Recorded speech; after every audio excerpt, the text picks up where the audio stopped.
আসসালামু আলাইকুম বন্ধুরা। আজকে বাহিরে অনেক বৃষ্টি হচ্ছে, সকাল থেকে বৃষ্টি। তো ভাবলাম আজকে একটু খিচুড়ি রান্না করি। তো যেই ভাবা সেই কাজ।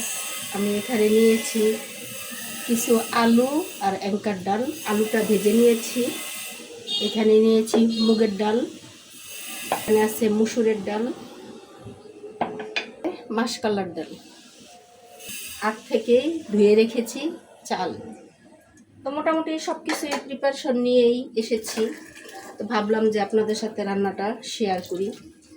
আমি দিয়ে দিচ্ছি কাঁচা পেঁয়াজ, পেঁয়াজের কুচি। পেঁয়াজটা একটু বেশি দিয়ে দিলাম যেহেতু কোটা হয়ে গেছে বেশি। আর আমি এখানে হলুদের গুঁড়া, মরিচের গুঁড়া, জিরার গুঁড়া, ধনিয়ার গুঁড়া, গরম মশলার গুঁড়া আর এলাচ আর দারচিনি সব কিছু নিয়েছি। দিয়ে দিচ্ছি আদা রসুন বাটা। এখানে আমি 1 চামচের মতো দিচ্ছি। খিচুড়িতে আর আলাদা করে দিব না, একবারে গোশত কষায় রান্নাটা বসায় দিব। এই জন্য আমি সব মশলাই দিয়েছি।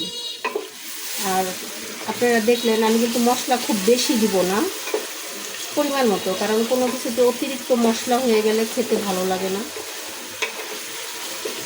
পেঁয়াজ ভাজা হয়ে গেছে, সাথে আদা রসুনও।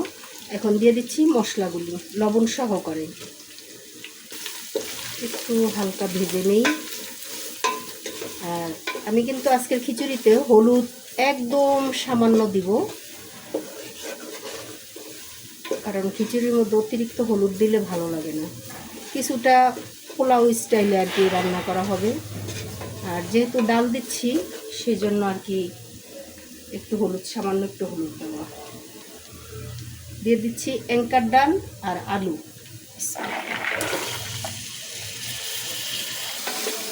আমি ডালগুলো আগে কষিয়ে নিব, কারণ চালের সাথে একসাথে দিলে দেখা যায় খোলার চাল তো খুব তাড়াতাড়ি সিদ্ধ হয়ে যায়, কিন্তু ডালগুলো সিদ্ধ হয় না।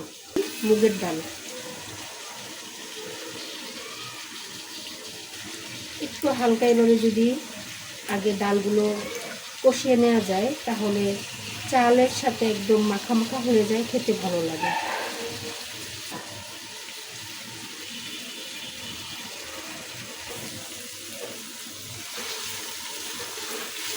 ডালগুলো সিদ্ধ হওয়ার জন্য সামান্য একটু পানি দিয়ে দিব। 5 মিনিট জাল করে নিব ডালগুলিকে, যাতে একটু নরম হয়। ঢাকনা দিয়ে দিচ্ছি। দিয়ে দিচ্ছি কিছু কাঁচামরিচ। ডালটা 5 মিনিট কষানো হয়ে গেল। মোটামুটি খুব বেশি না, হালকা একটু হয়েছে। এখন দিয়ে দিব গোশত।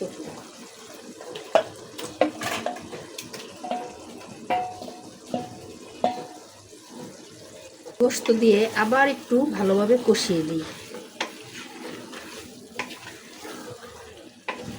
আমি আসলে প্রত্যেকটা জিনিসই সহজভাবে আপনাদেরকে দেখানোর চেষ্টা করি, কারণ রান্না একবার শিখে গেলে তখন আপনি বিভিন্ন আইটেম বের করতে পারবেন, রান্নার বিভিন্ন টিপস, কিভাবে রান্না করতে হয়, কিভাবে কি করতে হয়।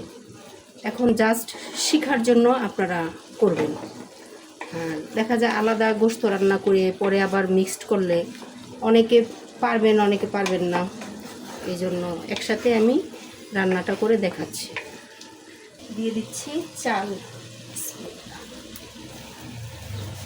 এখানে চাল আর মুসুরির ডাল একসাথে করে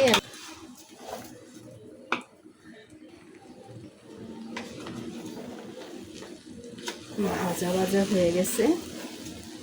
এখন দিব পানি।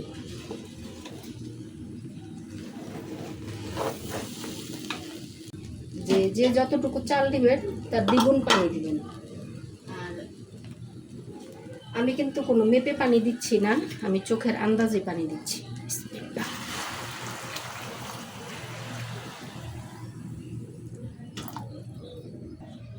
আমার বৃষ্টি দেখলেই মনে হয় আমি একটু খিচুড়ি না খেলে আমার কাছে ভালো লাগে না।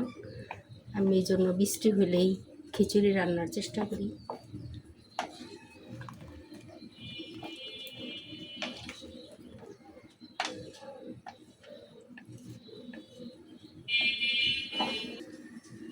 এখন জালটা একদম কমিয়ে দিব। আর আমি কিন্তু আগেই বলেছি যে হলুদ কম দিয়েছি, কারণ বিরিয়ানি স্টাইলে হবে রান্না। বিসমিল্লাহ। শেষমেশ রান্না হয়ে গেছে। আর দেখেন খিচুড়িটা একদম ঝরঝরা হয়েছে, আলুগুলো সব কিছু সিদ্ধ হয়ে গেছে। দেখেন ডালগুলি বোঝাই যাচ্ছে না যে ডাল দিছি। এই খিচুড়িটা খেতে কিন্তু অন্যরকম একটা স্বাদ হয়। আর আমার রান্নাটা আমি এখানেই শেষ করলাম। সবাই ভালো থাকেন। আল্লাহ হাফিজ।